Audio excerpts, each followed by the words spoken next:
deep within the belly of the earth, where the sun dared not reach.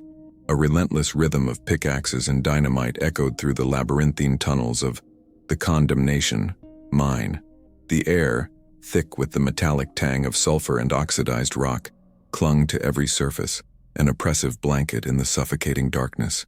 Here, fortunes were promised, yet only despair seemed to cling to the desperate men who clawed at the rock face, their bodies bent under the strain.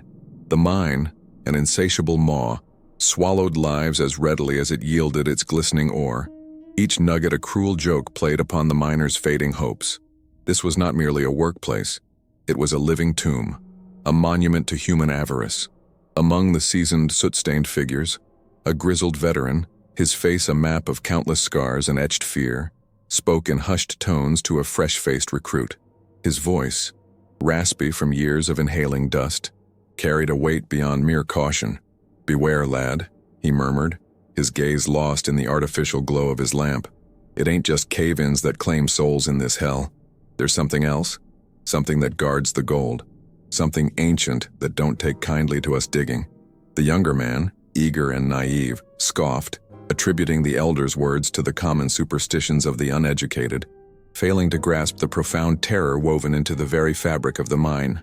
Whispers of misfortune, often dismissed as mere folk tales or the ramblings of men driven mad by the claustrophobia and endless toil, permeated the cramped shafts.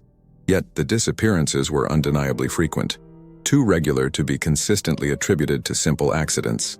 Men would vanish without a trace, their tools left behind, their last shifts inexplicably unrecorded. The company, always quick to offer a meager compensation and a convenient explanation, brushed aside any deeper inquiry, eager to protect the golden stream that flowed from the Condemnation. The human cost, it seemed, was a mere footnote in the ledger of profit. It was into this realm of shadows and suppressed dread that Ethan Riley arrived, a young mining engineer dispatched by the distant owning company. His presence, an anomaly of crisp linens and unblemished hope, shone like a beacon of misplaced optimism against the grim backdrop of the mine camp. A man of science, his mind was a fortress of logic and empirical data, utterly unprepared for the subtle, insidious horrors that lay coiled beneath the earth. He viewed the mine as a challenge of optimization, a complex equation awaiting his rational solutions, oblivious to the ancient variables at play. The existing superintendent, a man hardened by years of close proximity to the mine's grim realities, presented Ethan with the official reports of the disappearance problem. Ethan, with the unwavering confidence of a rationalist, meticulously reviewed the data, nodding sagely. He assured the superintendent that, with the implementation of modern engineering techniques and stricter safety protocols, these unfortunate occurrences would soon be a thing of the past. He dismissed the local legends, the miners' fearful anecdotes, and the whispered warnings as mere superstitions of the uneducated, a byproduct of isolation and strenuous labor. Yet, beneath the veneer of scientific certainty, a darker truth simmered, waiting to breach the surface. The mine, known colloquially as the Condemnation, bore its name with a chilling prescience, hinting at a fate far more terrible than any man-made disaster. It was a place where the lust for gold clashed violently with an unspeakable primeval intelligence, where the mundane ambition of profit unknowingly awakened something far beyond human comprehension. The glittering promise of wealth concealed a profound, cosmic malevolence, a terror that fed not on ore, but on the very essence of human despair. The legend of the Condemnation is an echo that endures through time, a chilling testament to the unseen forces that guard the Earth's deepest secrets. And since these stories travel across generations and geographies, tell us in the comments from which city you join us in this investigation and the exact time you press play. With your presence marked, let us now return to the late 19th century and uncover how the first crack in reality appeared.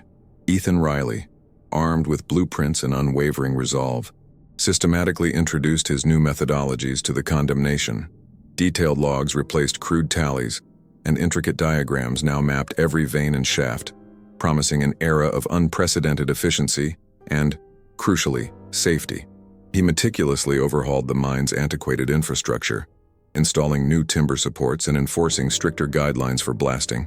For a fleeting period, A fragile sense of order permeated the claustrophobic depths, a testament to the engineer's rational prowess. The company reports initially reflected a reduction in minor incidents, painting a picture of a problem diligently being brought under control by modern science. Yet, beneath this veneer of calculated progress, the insidious anomaly persisted, defying every logic and procedure Riley implemented. The disappearances, though perhaps less frequent for a time, continued with an unsettling pattern of utter inexplicability. Men would vanish mid-shift, their tools lying discarded, still warm from use, as if the earth itself had simply inhaled them. There were no cave-ins, no signs of struggle, no discarded items or telltale tracks leading to an explanation. The meticulously kept logs, once a source of comfort for Ethan, now merely catalogued an ever-growing list of unsolvable mysteries, each entry a silent refutation of his scientific tenets. A palpable fear, thick as the mine dust, hung heavy in the air, transforming the stoic miners into twitchy, superstitious figures. They spoke in hushed tones, their eyes darting into the shadowed corners of the tunnels. Certain galleries, particularly those leading to the deeper, older sections, became unspoken anathemas. Shifts would be called off, tools left untouched, if the assignment involved these forbidden pathways. Ethan observed their quiet defiance, their fear-driven refusal to obey direct orders, and though he dismissed it as unfounded superstition, a chilling undercurrent of unease began to gnaw at his scientific certainty. The first collective panic Ethan witnessed was not born of a collapse or an explosion, but from a sound, or rather, the distorted echo of one. It emanated from a section of an abandoned, sealed gallery, a deep, resonating hum, followed by a series of clicks and scratches that seemed to crawl under the skin. The hardened men, accustomed to the earth's groans, dropped their picks, their faces contorted in raw terror, scrambling for the shaft exit. The ensuing silence, thick and unnatural, was far more terrifying than the cacophony, leaving a lingering impression of malevolent sentience. The psychological toll began to manifest in unsettling ways among the miners. Ethan's daily rounds frequently brought him face to face with men who would stare blankly into the darkness, whispering about shadows that danced without light, or voices that spoke from the stone. One grizzled prospector claimed to see impossible geometries shifting in the mine walls, structures that defied Euclidean principles. Ethan, ever the rationalist, attributed these accounts to fatigue, hallucinations induced by the suffocating air, or the psychological strain of their perilous work. Yet the sheer consistency of these disparate tales began to fray the edges of his skepticism. Foreman Thomas, a burly, pragmatic man who had initially scoffed at the miners' fears, underwent a chilling transformation. His once steady gaze now held a distant, haunted quality. He developed an obsession with a particular section of Tunnel C-17, a forgotten cul-de-sac believed to have been mined out decades ago. Thomas would spend hours there alone, meticulously scrubbing the rock faces, his lantern casting dancing shadows on his increasingly gaunt frame. His colleagues reported hearing him mumble strange incantations, pleas addressed not to any deity, but to the very earth itself, desperate attempts to appease the unseen master. His rituals grew more elaborate and bizarre, involving the placement of polished stones and peculiar arrangements of iron filings near the rock face, sometimes even small, bloody offerings from his own hand. A peculiar, cloying odor, reminiscent of copper and something acridly sweet, began to emanate from his designated section, an odor that seemed to cling to his clothing and person. Ethan, investigating the reports of Thomas's erratic behavior, found the foreman speaking in a language that sounded ancient and guttural. His eyes glazed over, seemingly unaware of his engineer's presence, lost in a desperate silent communion with the unyielding stone. Further perplexing Ethan was the discovery of working tools bent and twisted into impossible configurations. A solid steel pickaxe, designed to withstand immense force, was found resembling a gnarled branch, its head fused to the shaft as if melted and then arbitrarily contorted. Drill bits, hardened to cut through granite, were discovered snapped clean in half, the fracture points exhibiting a molecular disarray inconsistent with any known physical stress. These were not the results of human error or mechanical failure. They were physical paradoxes, mute testimonies to a force that flouted the very laws of physics.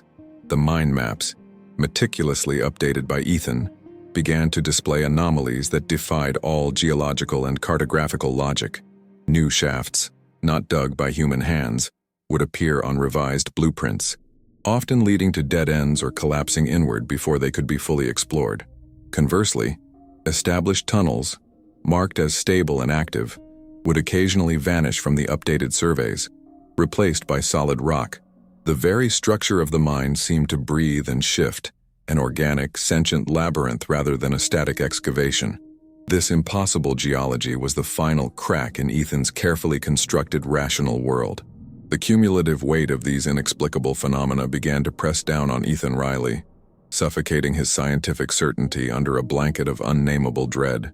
His optimistic demeanor slowly eroded, replaced by a brooding intensity. He could no longer dismiss the tales of shadows and voices as mere delusion, nor the twisted tools and shifting maps as unfortunate accidents.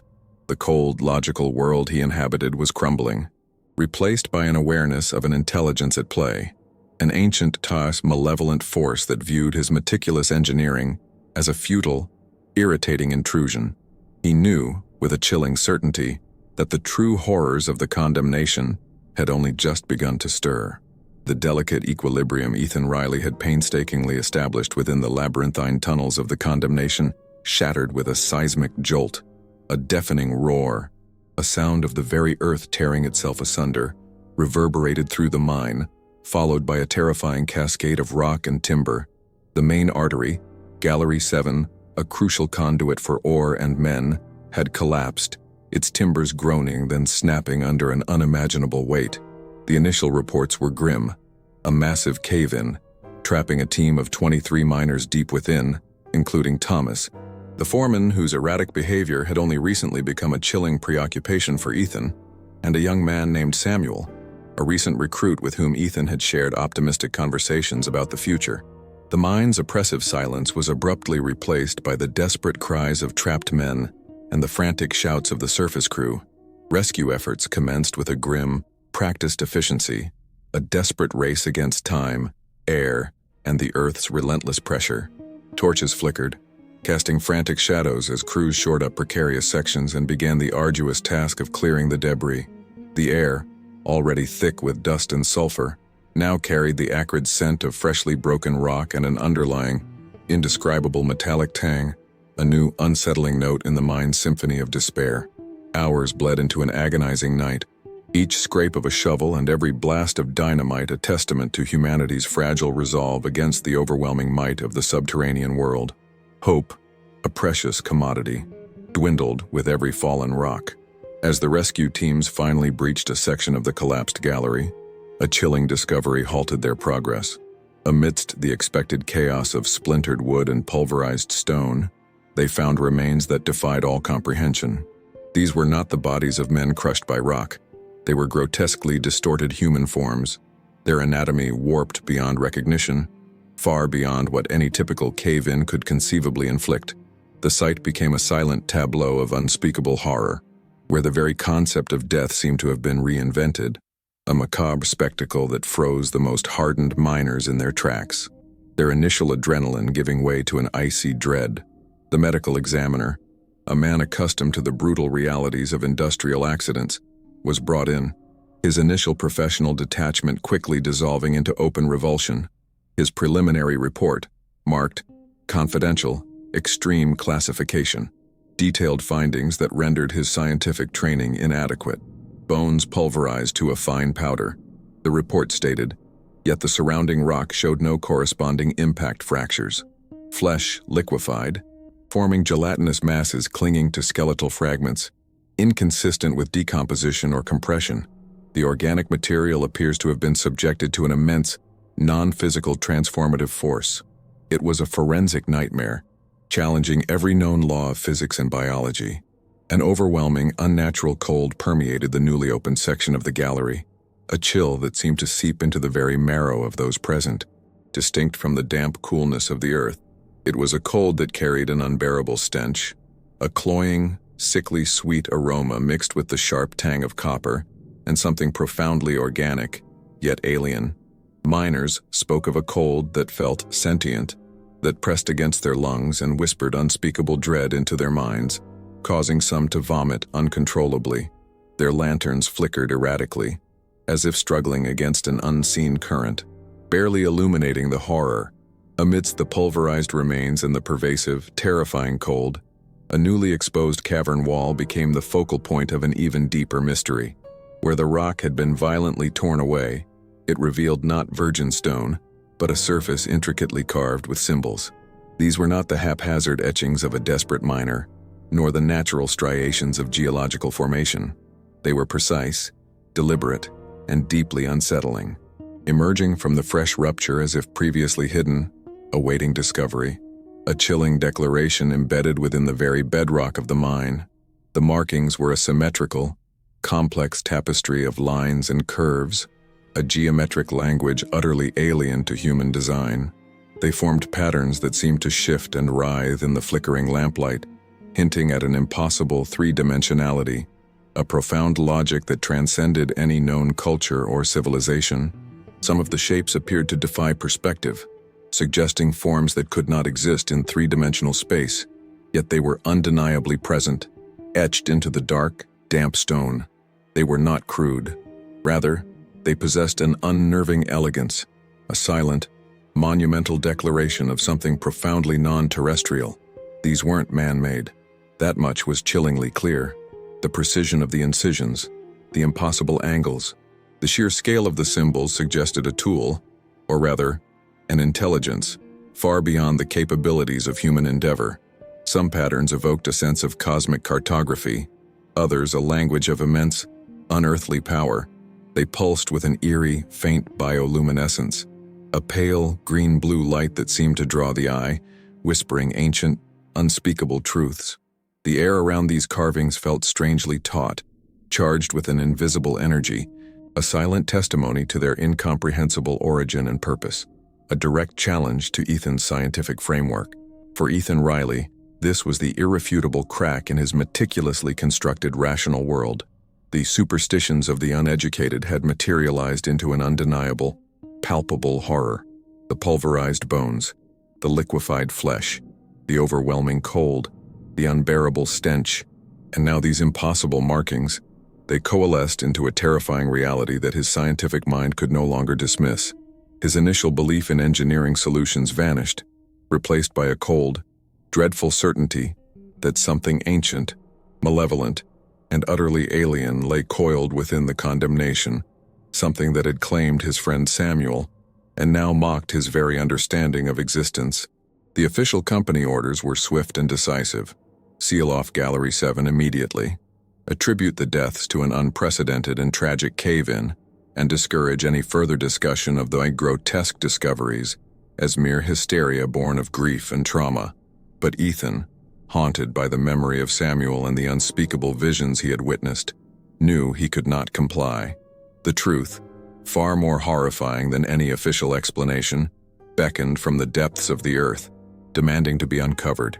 He would ignore their threats, defy their directives, and descend deeper into the mine's infernal heart, driven by a thirst for vengeance and a desperate need to comprehend the cosmic malevolence that now defined his shattered reality.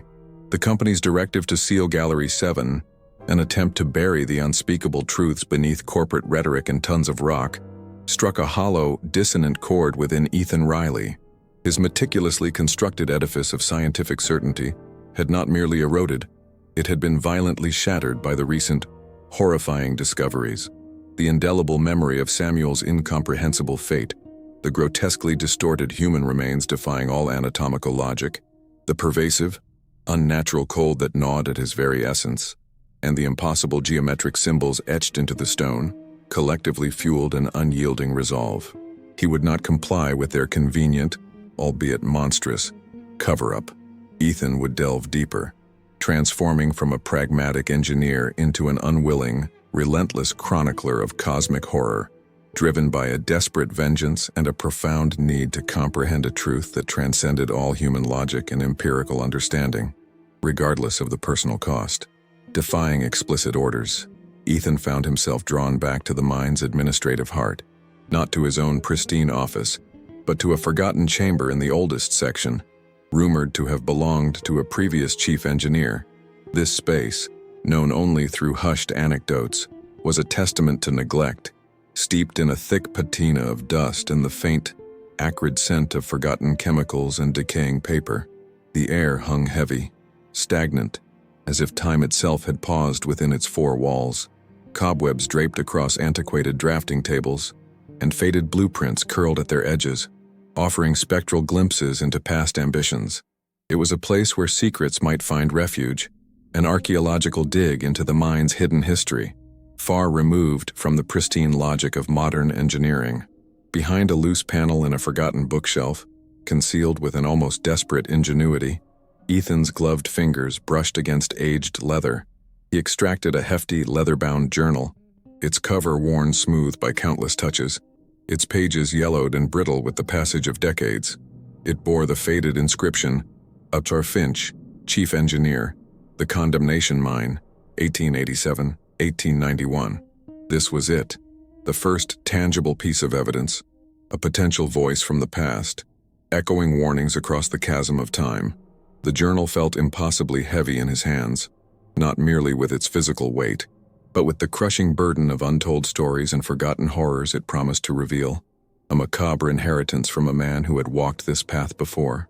With a trembling reverence, Ethan carefully opened the journal, the binding creaking a mournful protest. The initial entries, penned in a meticulous, elegant script, detailed mundane logistical concerns, timber requisitions, blasting schedules, progress reports on new shafts. They were the typical minutiae of a mine engineer's daily life, a stark contrast to the unfolding chaos Ethan now faced.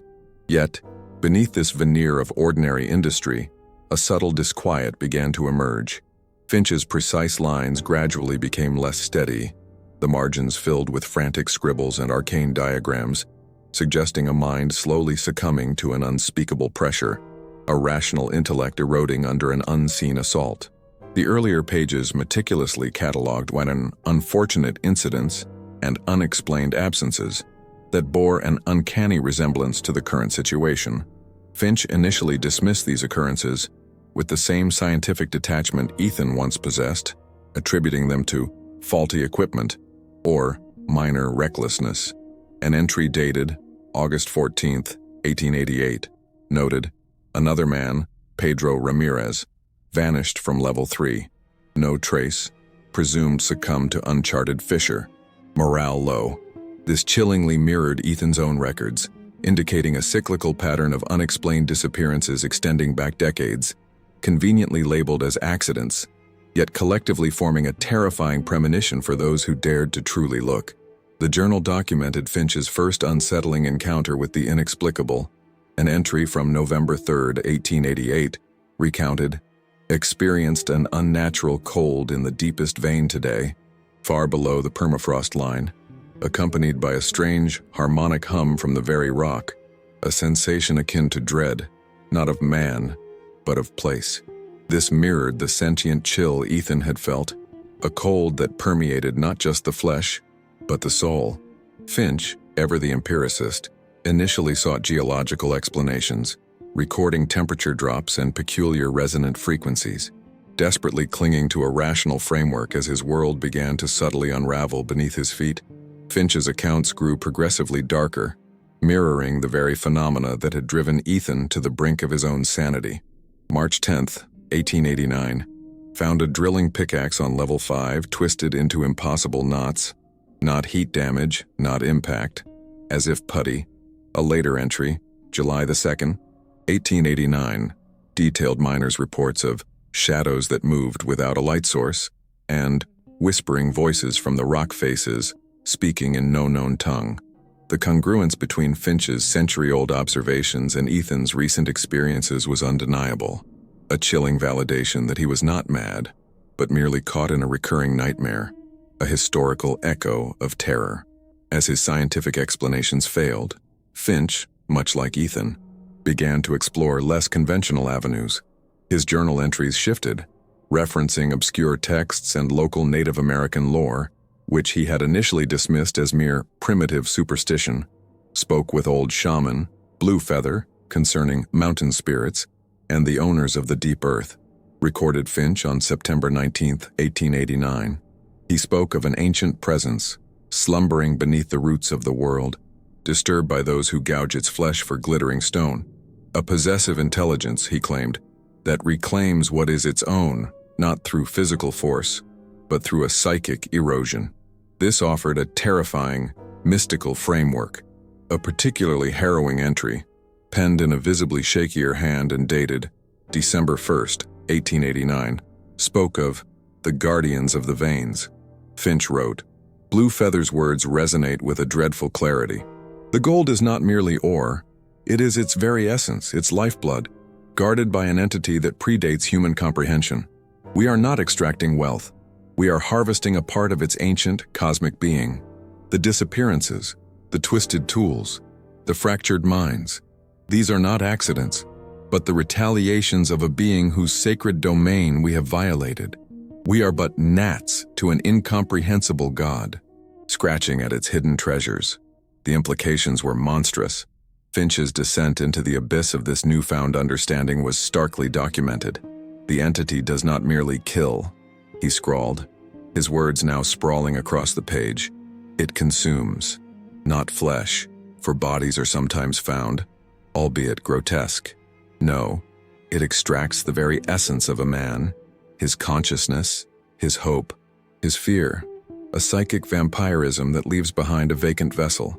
He posited theories of an evil that absorbs the spirit, theorizing that the gold served as a conduit, a battery for this entity's existence, anchoring it to this plane. The horror was no longer about death, but about a far more profound, existential annihilation. As Ethan devoured Finch's terrifying revelations, the company's attempts to silence him intensified. The mine manager, Mr. Harrison, a man whose face was now a mask of corporate desperation, called Ethan into a private meeting, his voice a low, calculated menace. He initially offered a promotion, a substantial raise, and a transfer to a prestigious new project in California, a gilded cage designed to lure Ethan away from the damning truth. When Ethan flatly refused, Harrison's tone shifted, laden with veiled threats concerning his career, his reputation, and even subtle allusions to the fragility of his own well-being if he continued his unauthorized and conspiratorial investigations. Yet, Harrison's tactics, rather than dissuading Ethan, only solidified his resolve. The validation provided by Finch's journal was irrefutable. Ethan was not succumbing to delusion, but uncovering a meticulously buried truth. The engineer's grief for Samuel, transmuted into a chilling vengeance, now burned with an incandescent fury. He felt a moral imperative, a sacred duty to expose the malevolence lurking beneath the condemnation, not just for the lost miners, but for every unsuspecting soul who might one day fall prey to its ancient, insatiable hunger. He was no longer just an engineer. He was an avenger, armed with a dead man's warnings and a righteous, terrifying purpose. Armed with Finch's journal, now his most precious guide, Ethan began his own surreptitious exploration, venturing into the forbidden tunnels, the forgotten shafts, and the deepest, most unstable sections of the mine. Finch's crude, annotated maps, scrawled in the journal's margins, became his clandestine blueprints, detailing obscure passages and anomalous energy pockets that modern surveys had deemed irrelevant or sealed off. The unnatural cold, a signature of the entity's proximity, grew more pervasive, seeping into the very bedrock, chilling the air until his breath plumed visibly, a visible manifestation of the insidious dread that now permeated every step he took into the Earth's unfathomable maw. Ethan sought out the oldest, most superstitious miners, those whose years in the pit had ingrained in them a deep, intuitive understanding of the mine's sinister personality. These were men who spoke in riddles and fearful whispers, but whose collective memory held fragments of truth that resonated deeply with Finch's written accounts. An aged Basque miner, Mateo, recounted tales passed down through generations of the mountain that hungers and the whispers that steal the mind. Their superstitions, and once dismissed, now served as crucial oral testimonies, intertwining with the documented evidence to form a terrifying, cohesive narrative. revealing the ancient horror's enduring legacy. Finch's journal dedicated an entire chilling section to the symbols. He had painstakingly sketched the geometric patterns, identical to those Ethan discovered in Gallery 7, noting their recurrence in deeper, older sections of the mine. Finch theorized these were not decorative, but a form of ancient, non-human script, perhaps a warning or even a rudimentary map. He detailed his frustrating, yet ultimately revelatory, attempts to decipher them, connecting their impossible angles and non-Euclidean symmetries to the cosmic cartography spoken of by the shaman, hinting at origins far beyond terrestrial understanding, a profound language of alien geometries embedded in the very earth. Ethan, utilizing Finch's meticulous observations and nascent theories, began to perceive the symbols not as random etchings, but as elements of a vast, complex language, perhaps even a functional diagram. They appeared to delineate zones of intensified cold, areas where the strange hum was loudest, and corridors that seemed to draw all light into their depths. Some patterns, strikingly similar to circuit diagrams or celestial charts, hinted at a central power source, a locus of the anomaly within the mine. The carvings were not passive relics. They were active components of an intricate, malevolent design, a direct challenge to the human psyche. Through Finch's increasingly desperate conjectures, coupled with his own chilling observations, Ethan began to grasp the entity's true, cosmic nature. It was not a beast, nor a demon, but something far more alien and fundamental, a fragment of a primal, indifferent intelligence that predated humanity, anchored to this terrestrial sphere. The gold, shimmering and sought after, was not merely its treasure but its tether, its sustenance, a crystalline battery absorbing and radiating its incomprehensible power. The mine, therefore, was not merely a source of wealth, but a monstrous, inadvertent altar, where human greed unwittingly offered vital energies to a sleeping god. The journal abruptly ended, its final pages stained and torn, a frantic, fragmented entry scrawled across what remained. The patterns converge, a chamber, a heartbeat in the earth. The gold calls. It knows I come. It pointed unequivocally to a specific, deeper location, a nexus where all the horrifying phenomena coalesced. The air around Ethan grew perceptibly heavier, imbued with that cloying, sickeningly sweet odor, a scent he now recognized as the entity's herald. He held the key, a map to the heart of the condemnation. He was ready to face the truth, however devastating, however utterly soul-destroying it promised to be, for Samuel and for the countless others. Guided by Finch's desperate scrawls, a macabre cartography of dread, Ethan Riley plunged deeper into the condemnation, traversing sections of the mine long abandoned and deemed too unstable for human presence. The air grew progressively denser, heavy with the stench he now recognized as the entity's signature, an abhorrent mixture of sulfur, ozone, and that cloyingly sweet organic decay that defied natural explanation. The unnatural cold, a constant companion since the discovery of Gallery 7, intensified with every step, penetrating his heavy woolen coat, chilling him to the very marrow, a cold that spoke not of temperature, but of an absence, a void where life dared not linger. Finch's final, fragmented warnings echoed in his mind. The patterns converge, a chamber, a heartbeat in the earth, the gold calls. The journey itself was a descent into an inverted hell, a topological nightmare that defied conventional navigation.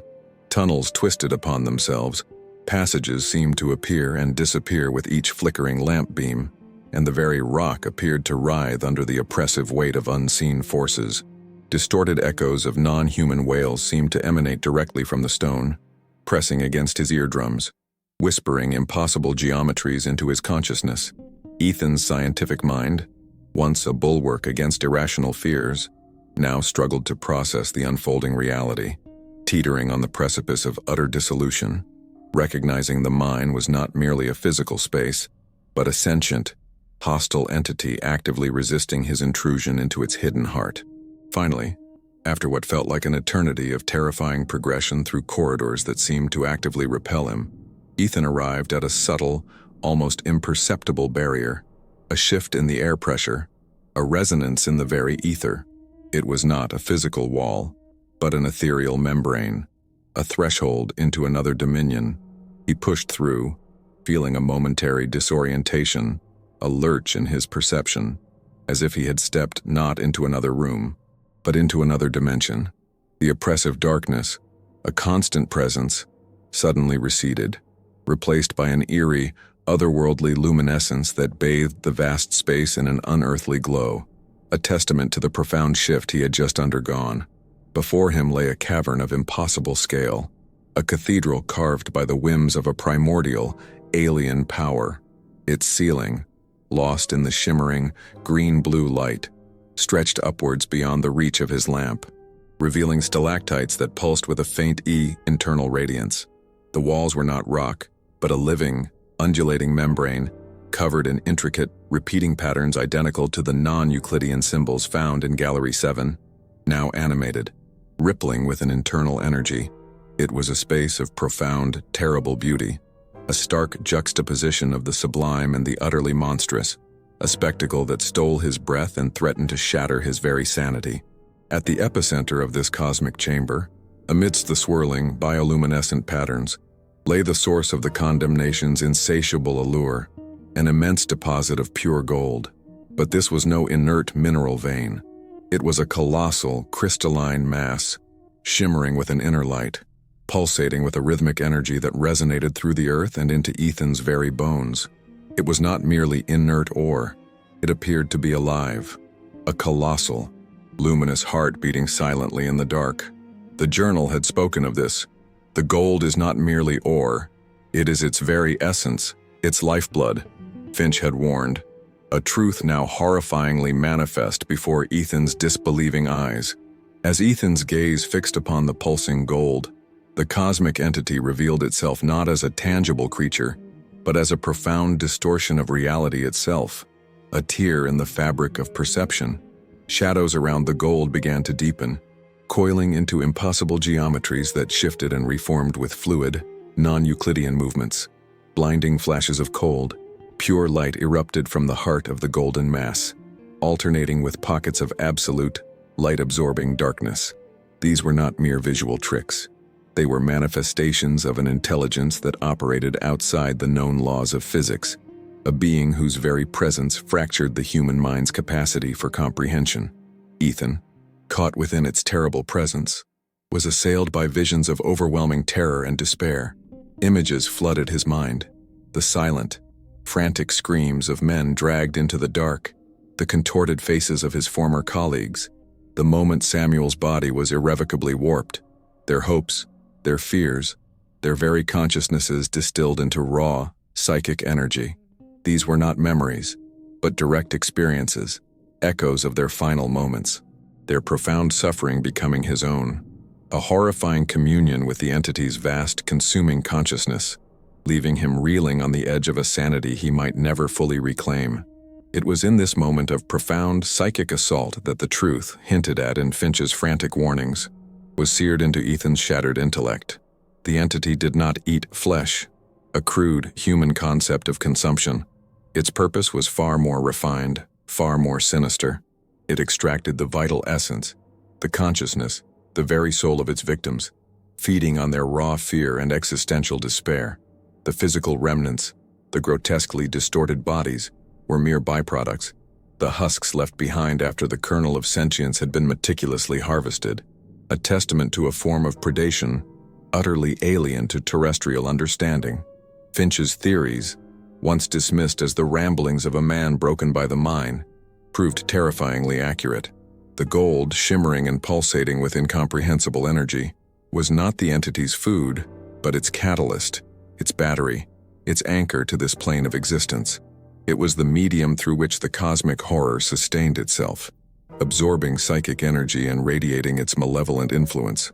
The Condemnation was thus revealed not as a mine, but as a gargantuan, infernal trap, unwittingly constructed by human avarice, a feeding ground where the lust for wealth became a fatal magnet for an ancient, insatiable cosmic parasite. The miners, driven by poverty and the desperate promise of a better life for their families, were not merely victims of industrial accidents or unfortunate cave-ins. They were unwitting offerings, sacrifices to sustain the entity's power, their lives reduced to a mere energetic currency. Their despair fueled its existence, their terror amplified its reach. The vastness of this cosmic indifference, the sheer scale of its ancient malevolence, transcended any human concept of good or evil. It simply was a primal territorial possessiveness over the gold it considered its own, defending its domain with methods that transcended mere physical violence. Just then, a figure stumbled into the shimmering chamber, drawn by the intoxicating allure of the colossal gold deposit. It was one of the miners, a man Ethan vaguely recognized, his eyes wide with a manic gleam of avarice and desperation, his pickaxe clutched like a relic. He had evaded the rescue teams, ignoring orders, lured by the irresistible promise of unimaginable wealth. He was utterly oblivious to the pulsating malevolence, the geometric shadows, the profound distortions of reality that writhed around him, seeing only the glimmering fortune before him, a final, fatal siren song beckoning him closer into the abyss. With a ragged cry of triumph, the miner lunged towards the golden heart, his hands outstretched, eager to claim his impossible fortune. His ragged form, a stark silhouette against the otherworldly light, momentarily obscured Ethan's view. The engineer, paralyzed by a combination of terror and the entity's psychic assault, could only watch in horrified disbelief, his voice caught in his throat, unable to issue a warning, a futile plea against the inevitable. As the man's greedy fingers reached for the pulsing, luminous gold, the moment stretched, agonizing and slow, before the true horror unfolded. A flash of cold, blinding light erupted from the gold, enveloping the miner. There was no sound, no physical impact, only a silent, agonizing scream that echoed not through the air, but directly into Ethan's mind, a pure, distilled agony that defied all audibility. The man's body did not fall or bleed. It simply disintegrated, dissolving into motes of shimmering dust that were instantly absorbed into the pulsating golden mass. No trace remained, save for the faint, lingering scent of ozone and the sickeningly sweet decay, an utterly clean, terrifying erasure that left the air vibrating with residual malevolent energy. Ethan, reeling from the direct psychic impact of the absorption, collapsed to his knees, his mind an unnavigable storm of terror and revelation. His rational world, meticulously constructed on scientific principles, had not merely shattered, it had been utterly annihilated, replaced by the crushing, undeniable reality of cosmic horror. He had found his truth, far more devastating than any human crime. The entity was real, the gold its anchor, the miners its sustenance. He had witnessed the ultimate confirmation of horror, a vision that would forever brand his soul, forever altering the fabric of his existence, leaving him irrevocably changed, a chronicler of unspeakable dread. Ethan Riley, an unlikely survivor of the impossible, stumbled out of the Condemnation mine, not a victor, but a vessel for unspeakable trauma. His escape was not a triumph of will, but a terrified scramble through passages that seemed to writhe and shift around him, the lingering scent of ozone and sweet decay clinging to his clothes and scorching his lungs. The light of day, once a symbol of hope, now felt alien, harsh, and utterly uncomprehending of the profound darkness he carried within. His rational mind, the very foundation of his being, had been irrevocably shattered, replaced by the chilling, undeniable certainty of cosmic horror. He was a man reborn, but into a reality too terrible to bear, a silent witness to truths that defied human language. His frantic reports, detailing an ancient, entity-fueled malevolence and grotesque, non-human markings, were met with an immediate wall of skepticism and disbelief. The authorities, ever eager to protect corporate interests and quell public panic, swiftly discredited his testimony. Dr. Elias Thorne, a company physician, authored a clinical assessment, case of Mr. Ethan Riley, mining engineer, Ref. 1891-07B, diagnosing him with extreme psychological distress exacerbated by claustrophobia and acute delirium resulting from prolonged exposure to mine gas. The official verdict was simple, brutal, and utterly dismissive: an unprecedented cave-in, an unfortunate industrial accident, and a lone, hallucinating survivor. The mine, they declared, would be sealed forever with explosives, a final, definitive closure, not to protect humanity, but to bury an inconvenient truth. The detonation that sealed the condemnation was a thunderous roar that echoed through the canyons, a violent tremor that shook the very mountainside. From the perspective of the company, it was a necessary act of containment, a pragmatic solution to a tragic liability. For Ethan, watching from a distance, it was a profound, symbolic act of denial, a desperate attempt to silence the Earth's terrible heartbeat. He knew the truth. A chilling secret burned into his very soul. The explosives were not to destroy the entity, but merely to contain it, to return it to a forced slumber, a temporary reprieve. The scar left on the mountain, a jagged wound of blasted rock, was not a tombstone, but a warning, a physical manifestation of a horror too vast for human comprehension. The corporate empire that once boasted ownership of the condemnation crumbled with startling rapidity. Greed, the very force that had driven men to awaken the ancient horror, now consumed its architects. Mr. Harrison, the mine manager who had attempted to silence Ethan, disappeared under mysterious circumstances, his ledgers found meticulously balanced, but his mind reportedly shattered by an unseen terror. Other owners and investors were plagued by inexplicable misfortunes, some succumbing to madness, others to sudden, violent ends that defied medical explanation. The company's assets, once vast, dissolved into a myriad of legal battles and failed ventures, as if an invisible curse had been woven into the fabric of its very foundation, a chilling testament to the cosmic price of avarice. Over the years, the condemnation mine transformed from a site of tragedy into a whispered legend, a forbidden and cursed place in the annals of local folklore. Miners who once scoffed at superstitions now spoke in hushed tones of the mountain that eats men and the gold that brings madness. Children were warned to avoid the blasted, jagged maw, its silence more terrifying than any scream. The local Native American tribes, whose ancestral warnings had been so callously ignored, now simply observed the scarred landscape with a knowing, sorrowful wisdom, their ancient tales of the hungry spirit of the earth, finding a chilling validation in the mine's malevolent legacy. The mountain itself bore the indelible mark of the mine, not merely the physical scar of its blasted entrance, but an aura of palpable dread that permeated the very landscape. The plants around the sealed entrance grew gnarled and stunted, refusing to flourish in its shadow, as if the soil itself remembered the horror. A persistent, unnatural cold emanated from the sealed tunnels, particularly on moonless nights, making the air heavy with an inexplicable tension, a chilling reminder of the presence contained within. Locals spoke of strange lights, spectral glows that flickered deep within the mountain, and faint, distorted echoes of inhuman wails carried on the wind, a somber lament from the earth's profound depths. The few survivors who had worked deep within the condemnation, those who had narrowly escaped before the final sealing, were never the same. Their eyes held a distant, haunted quality, reflecting horrors too profound to articulate. Many suffered from chronic night terrors, waking in a cold sweat, muttering about shadows that drank the soul and gold that pulsed with evil. Some developed strange, inexplicable illnesses, a gradual wasting away of their vitality, as if their very essence had been subtly siphoned, leaving them empty husks, marked forever by the terror they had witnessed, living testaments to the malevolence that slumbered beneath the earth. The ultimate fate of the cosmic entity remained a terrifying, unanswered question, a persistent shadow lurking at the periphery of human understanding. Was it truly destroyed by the explosives, its connection to this plane severed?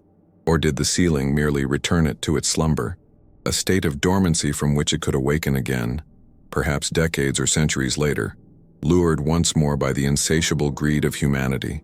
The mine, a monument to human ambition and its fatal consequences, became a silent testament to this chilling uncertainty. Its sealed maw a constant reminder that some doors, once opened, can never truly be closed, only temporarily locked against an unimaginable horror. The story of the condemnation mine, therefore, endures not as a simple historical footnote, but as a potent, unsettling myth, a cautionary tale whispered across generations. It stands as a stark testament to humanity's hubris, to the perilous allure of wealth, and to the terrifying possibility that beneath the veneer of our scientific understanding, ancient, incomprehensible forces lie waiting, disturbed by our ceaseless quest for dominion. The question lingers, a cold, persistent echo in the collective unconscious. Was human ambition merely what awakened a dormant evil, or was the entity always there, a cosmic trap for those who dare to dig too deep into the earth, challenging a primal, territorial possessiveness that predates all of recorded history? For countless such tales, etched into the dark corners of history, remain to be unearthed, their secrets waiting for intrepid souls to bring them to light. If you wish to ensure that the most chilling chapters of our past are never forgotten, and to stand with us in preserving the archive of the shadows, subscribe to our channel. Your commitment helps us continue our tireless investigation into the hidden horrors that shape our world, ensuring these warnings from the abyss are heard, generation after generation.